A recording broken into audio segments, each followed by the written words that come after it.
Hi guys, and welcome back to the Little Chef Danny YouTube channel, where today I'm going to be teaching you how to make broccoli pasta. Now, this is going to be an exclusive shout out video, so if you've asked for a shout out at any point when I've seen you, then this might be your chance to shine on YouTube. These are our ingredients. We've got some pasta, some parmesan, some optional chili, virgin olive oil, herbs, salt, garlic, and obviously the star of the show, broccoli. So my first shout out of this video is going to be to the form of 3MA, so shout out to you lot. Now here we have our broccoli. So step number 1 is you're going to cut off the around so you get the florets, these bits, as opposed to the stalk. But this is very important. Once you're done cutting off the florets, you're left with this, the stalk. Don't throw this away because this will be crucial. It's got all the nutrients and goodness. Now this stalk can take longer to cook, so make sure that you leave some extra cooking time. Your first step of cooking the stalk is you're going to remove this end bit because you don't know what this broccoli's been through. Let's do an epic transition now, guys. And just by that, look at that. Now all of the stalk is nicely and finely chopped up into small bits like this. We've also cut off a little bit of the stalk because I might have accidentally put too much in. Now, follow me over to the cooking area. Your first step is you're going to take some water from your kettle and you're going to pour it straight in. Now, even if you don't have a lot of broccoli, you need a lot of water because remember, this is also going to double up as your pasta water.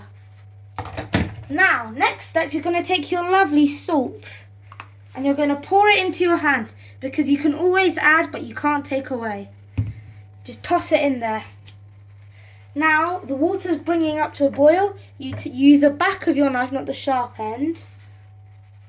And you use that to guide your broccoli, both stalks and florets, into your pan.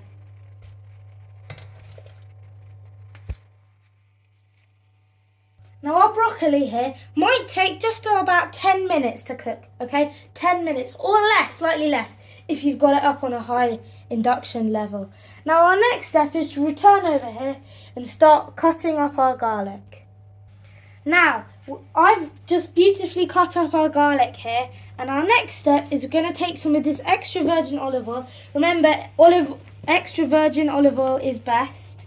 And we're going to put in just a tad into the pan, and at this point we're going to add in our garlic. Now, at this point in the cooking stage, you might want to add a little bit of chili if you like things spicy. But as for my family, they don't like things spicy, but I do. So, because this is a family recipe, I'm not allowed to do it, so that's very sad. Now, mid-garlic montage, I'm about to give some shout-outs. So, Owen Murphy and Samuel Whaley, this is your shout-out. Also, for Robert Negri, my assistant manager slash advertising manager, who single-handedly got about 90% of my subscribers, shout-out to you.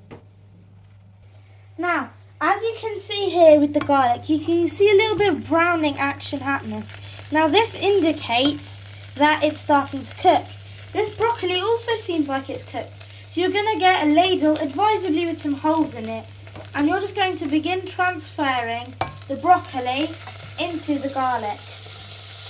Now, at this point, why didn't I give a shout out? So shout out to Filippo Gambacorta, who in fact asked for this shout out while playing patball with our YouTube. So yeah, shout out to you guys. Now, all of our broccoli has been transferred into the garlic pan. And now you're left with loads of this greenish Shrek swamp water. Now this is crucial because it's got all those nutrients from the garlic, or from the broccoli, sorry, and the salty water. This is what you use to cook pasta anyway. Now here I've chosen some random pasta from Tesco's. And we're going to want to add a fair bit of pasta in. And you're going to get your ladle and you're going to mix it together. Now, with the back of your ladle, you're going to want to press onto the soft pieces of the broccoli to sort of create like a mashing effect, like I've done so here. And you're going to carry on doing so until your broccoli is in like a soupy, actually maybe that's the wrong word, into a broken apart consistency. And you're also going to want to get your helpful servant, i.e. Alexa, to set a timer for 3 minutes in order to cook this pasta.